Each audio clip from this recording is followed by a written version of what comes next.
Hey everybody, Dave here from Tundra Talk. Today we are talking first round mock draft.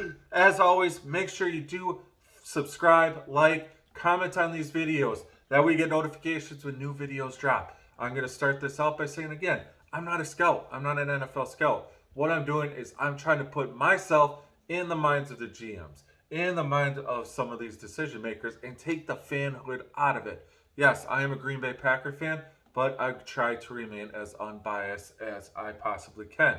So we have the combine coming up. We have pro days that are going to be lurking in the next month or so. Those are going to be starting up. So today we're going to do a full first round mock draft, but this is what should happen, not a predictive mock draft. This is what I think that each team should do with that first pick in the draft, with their first pick in the draft, to maximize their overall team.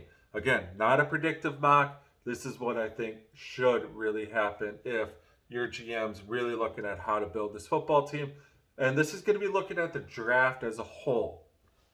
Because again, this draft does not have a lot of elite talent.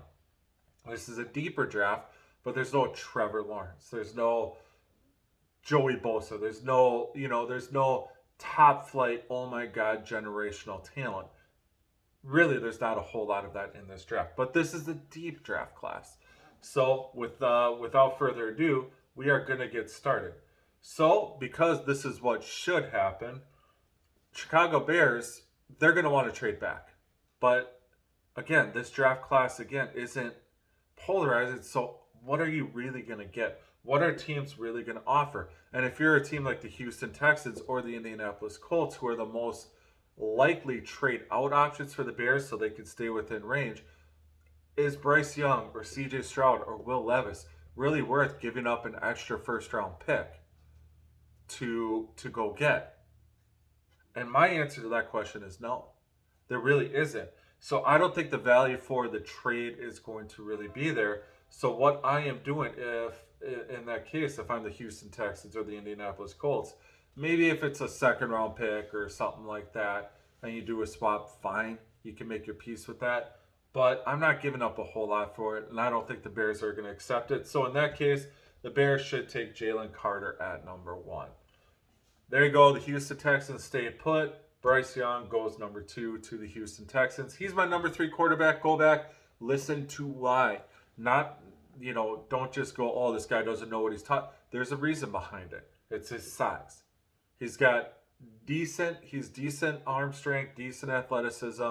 It was good in college, going to be decent in the NFL, but his size is the real reason that, for me, preference, I have him rated behind CJ Stroud and Will Levis, who are my 1 and my 2.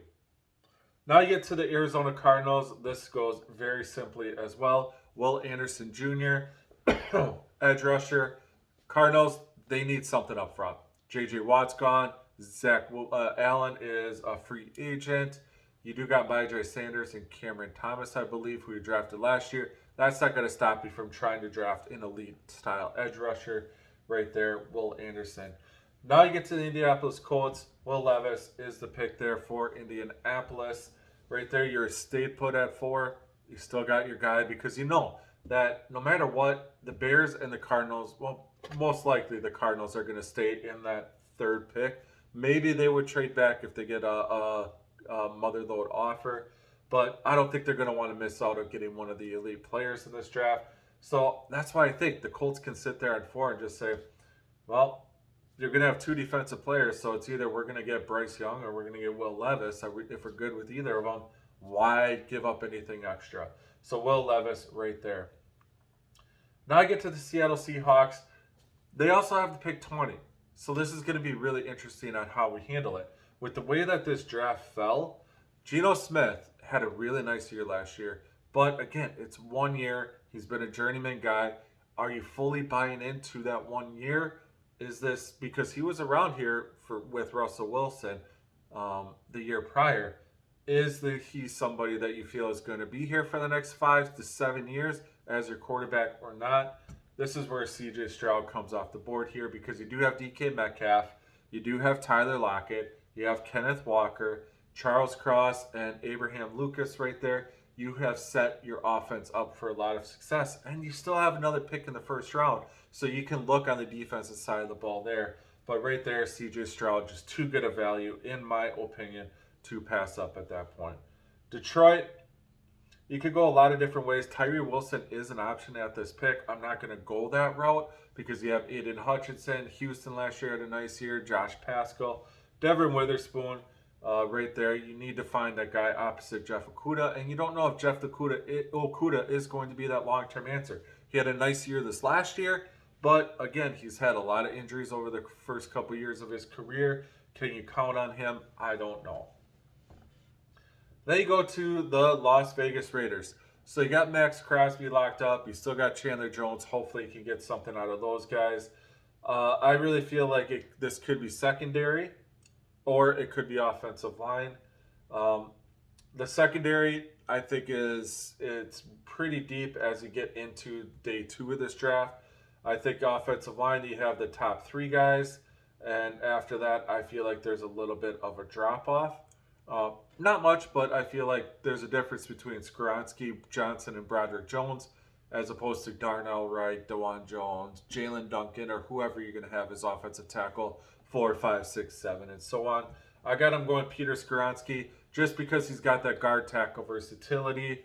So you can put him in at right tackle to start right away, play opposite Colton Miller. If it doesn't work out there, he can kick in and be a really good guard with Dylan Parham. But Peter Skoronski, to me, is the pick there. This is a really nice scenario for the Atlanta Falcons. Tyree Wilson, right here, done and done. No question about it to me. He's got the wingspan. I think he's a little more polished than Myles Murphy. Atlanta knows that division is wide open right now. So you get a little extra help there. On the defensive side of the ball, you have Grady Jarrett. You still got Arnold Epikete, who you drafted last year. So now you're starting to put a nice little defensive front together. Then you get to the Carolina Panthers. Frank Reich is obviously extremely secure in his position there. Anthony Richardson is the pick here. This is the ultimate lottery ticket. If you can sit and develop him the right way, then you could be really onto something here. This guy could be an absolute stud, but he needs that time, and I think Frank Reich is the guy that can give him time. You can bring back Sam Darnold for another year to have that bridge right there, but I think Anthony Richardson's going to be the pick there. Then you go to the Philadelphia Eagles. There's a couple different ways you could go here. Christian Gonzalez is the pick. Just because James Bradbury is a free agent, C.J. Gardner-Johnson's a free agent, Darius Slay's getting old. You need to get that next slew of young players in that defensive secondary. Yes, this cornerback class is deeper, which you could probably find guys later. But Christian Gonzalez is 6'2", 200 pounds. He's going to test really well. He's a guy that you could kind of bring along and learn from Darius Slay. I think that the tools are all there. Now you get to pick 11, Paris Johnson Jr. for the Tennessee Titans. They can move on from Taylor Lewan right there, save a lot of money. Even if you restructured and kept Taylor Lewan, you could potentially look to move Paris Johnson to guard, tackle, anything like that. But you need to get that upgrade on that offensive line. That offensive line was riddled with injuries, and you need to get something up front there. And Paris Johnson Jr. is a really, really solid, steady tackle for this draft. Now you got the Houston Texans. You obviously took Bryce Young at number 2. You want to continue to build that offense around him. I know that it's going to be tempting here because it's DeMeco Ryans to want to start building around that defense. But if you made that investment in Bryce Young, you need to put some real talent around him. Jordan Addison is the pick here. He is my wide receiver 2. I believe I have him as wide receiver 2 in this draft. Just you have John Mechie, who's going to really work that slot, those types of things. Hopefully he comes back, God willing, from his cancer. But Jordan Addison's going to give you a little bit more of that vertical threat, give you that kind of what Brandon Cooks gave you, especially you move on from Brandon Cooks. Jordan Addison, very, very smart, very, very solid pick here. And then we go to the New York Jets. Now, again, this is another spot where Aaron Rodgers could be. I'm not going to make that move at this point just because it could go Jets, could go Raiders. Heck, Rodgers could retire. We don't know. I do feel I do think that Rodgers has taken his last snap in Green Bay, but we just don't know. I mean, there's a couple different ways the Jets could go, just because right now the way that Mekhi Becton has worked out, you got Vera Tucker, you got Laken Tomlinson, you bring back McGovern. You do need to continue to work on that offensive line. That defense looks really good. Broderick Jones right here is going to be the pick right there. And then you get to the New England Patriots. Very simple. I didn't even take any time to think about any of this. Brian Branch right there. Typical New England Patriot type player. He's got that slot safety type versatility. Nick Saban, Bill Belichick, really close. There's a lot of ties there. He's going to love that versatility. He knows the pedigree coming from Alabama there. So that's very simple. And now you get to one of the toughest spots for me to draft for, because Green Bay could go a lot of different ways. If you move on from Rodgers, you obviously want to put more weapons around Jordan Love. But I feel like this wide receiver class is really deep. I'm actually going to go Myles Murphy here. I know Lucas Van Ness is a popular pick at this point, but I look at Myles Murphy and I see Rashawn Gary 2.0. A guy that's got a lot of size, freakish athletic ability. He's a little raw with the pass rush. He'll be good against the run, but he's a guy that you can put opposite of Rashawn Gary for the next 8 years. They can really have a dynamic duo there. Lucas Van Ness, I see him as being just that power guy with some pass rush upside. I think Myles Murphy could develop into a really dominant edge type player. Now you get to the Washington Commanders, and you could go a crap ton of different ways here. You could go offensive line. You can go corner. If there was a safety available, you could obviously look at that. Now, if you look at corner, you got Joey Porter Jr., Deonte Banks are the top guys on the board. I mean, Cam Smith is there, but it'll be really interesting to see how he tests. You could look at the interior on the defensive line as well. I don't know what's going to happen with Deron Payne. Obviously, you got Jonathan Allen. You've put a lot of resources in that defensive front. Are you going to want to do that again? I really feel like it's going to end up being, it could be offensive line. I could see tight end being a possibility here.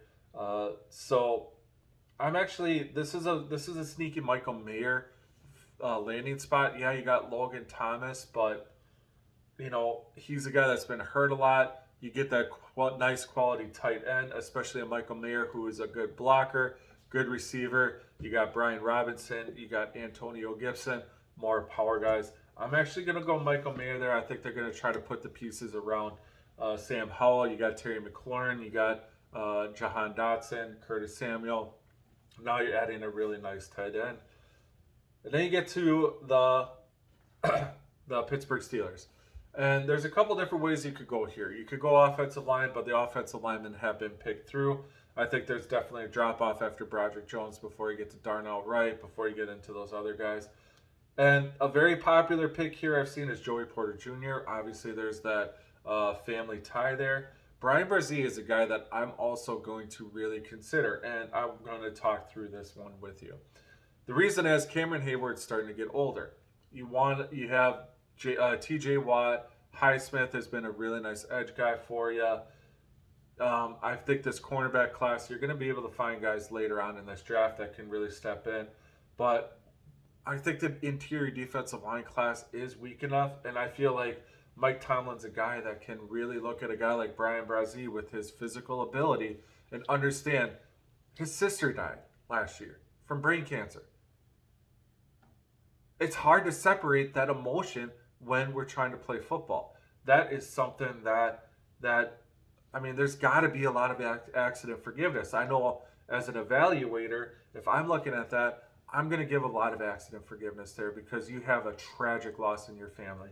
I think Brian Brzee is the pick here. I know Joey Porter Jr. is the popular one, but this is a pick here where you can put him next to Cameron Hayward, develop him, and for at least the next 1 to 2 years, you have a couple of really good football players to really wrap up that interior of the defense. Now I get to the Detroit Lions. Again, a lot of different ways you could go. The interior, I think if Brian Brzee was there, I think that would be a strong consideration. You took Devin Witherspoon. Here, it's going to be Lucas Van Ness. I know you took Aiden Hutchinson. You have Josh Paschal. You got guys there. But Lucas Van Ness is a Dan Campbell type guy. Iowa guy, tough, gritty, all that stuff, good size. And he's a guy you can put opposite Aiden Hutchinson. So now you've really helped solidify the back end of your defense, and now you really solidified that defensive front. And now you get to the Tampa Bay Buccaneers, and you could go a million different ways with this one. I think that this could be a cornerback. It could be offensive line. I mean, quarterback, there's just not enough value at this point. I feel like you got Todd Bowles. I think Deonte Banks is a player that right here that really comes into the conversation. Joey Porter Jr. is still on the board as well. But, you know, where are they going to go? They're at the very start of their rebuild. You're probably going to lose some guys. So it's really going to come down to Joey Porter, Deonte Banks. And I'm taking Joey Porter Jr. at that pick.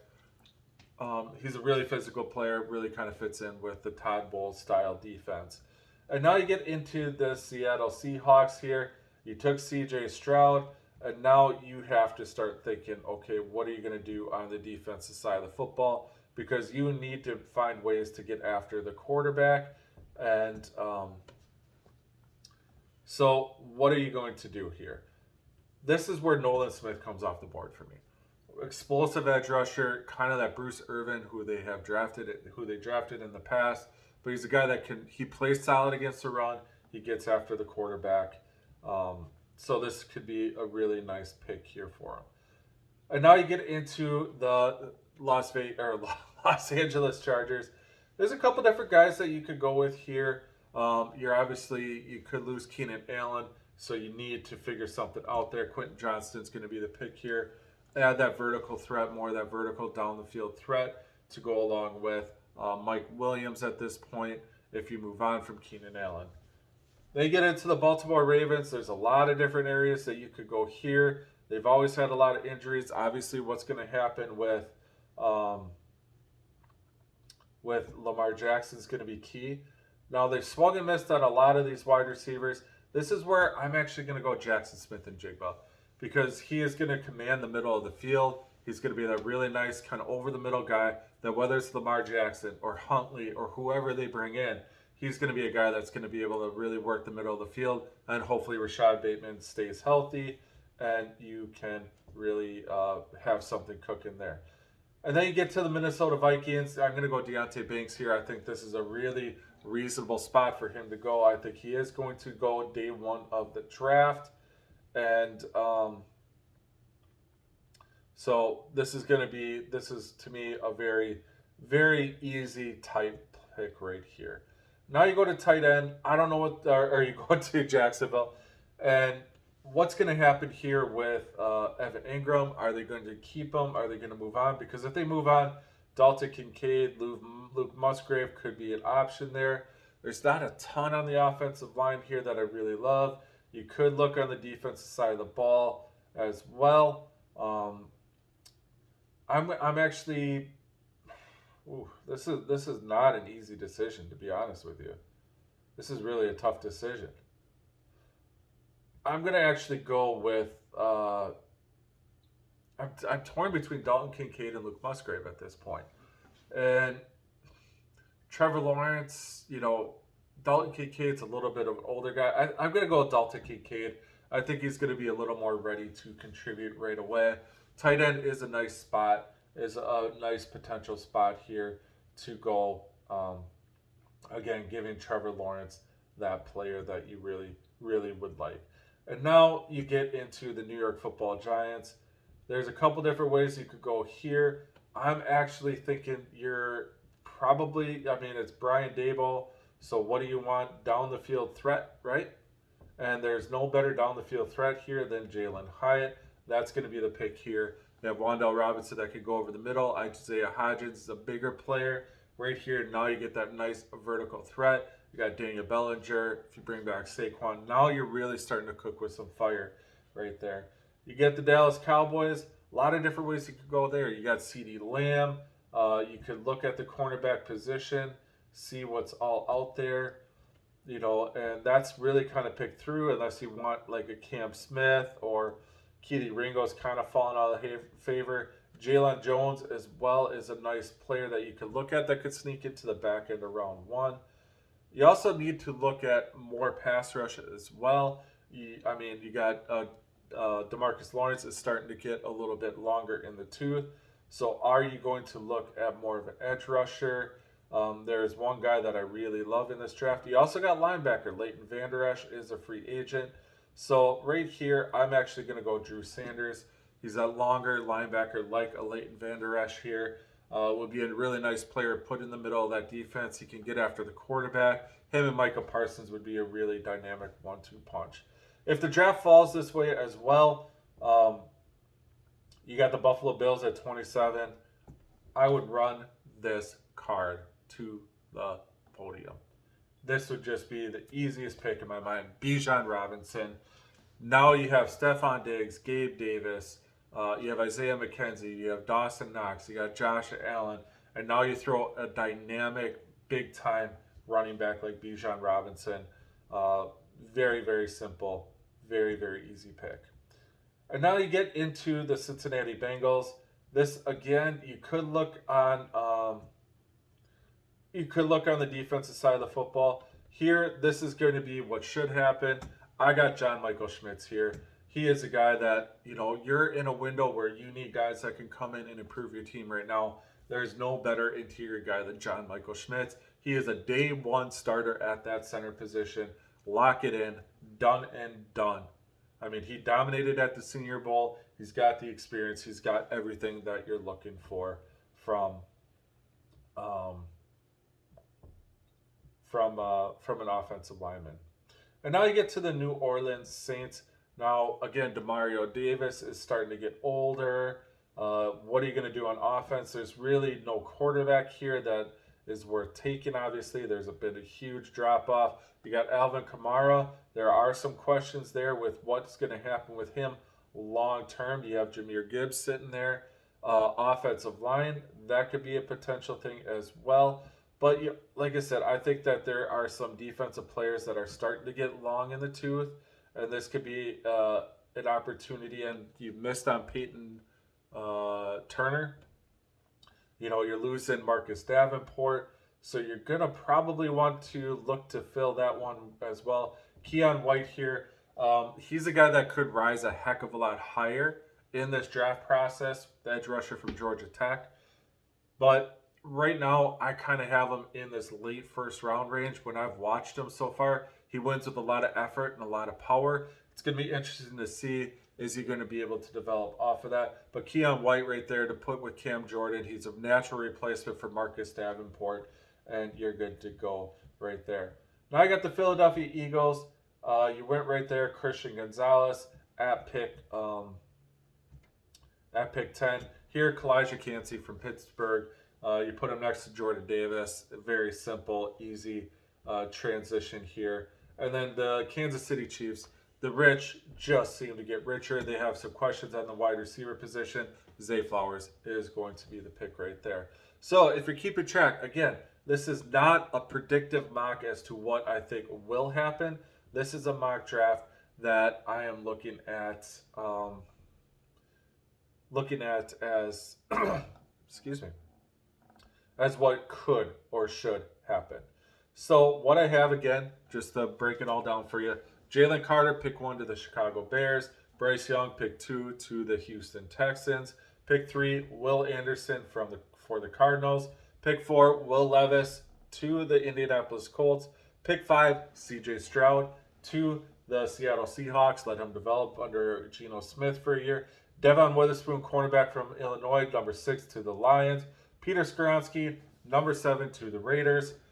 Number 8, Tyree Wilson, edge rusher from Texas Tech to the Falcons. Number 9, you got Anthony Richardson, quarterback, going to the Carolina Panthers. Frank Reich, plenty of time to develop him. I think that's a really nice landing spot for him.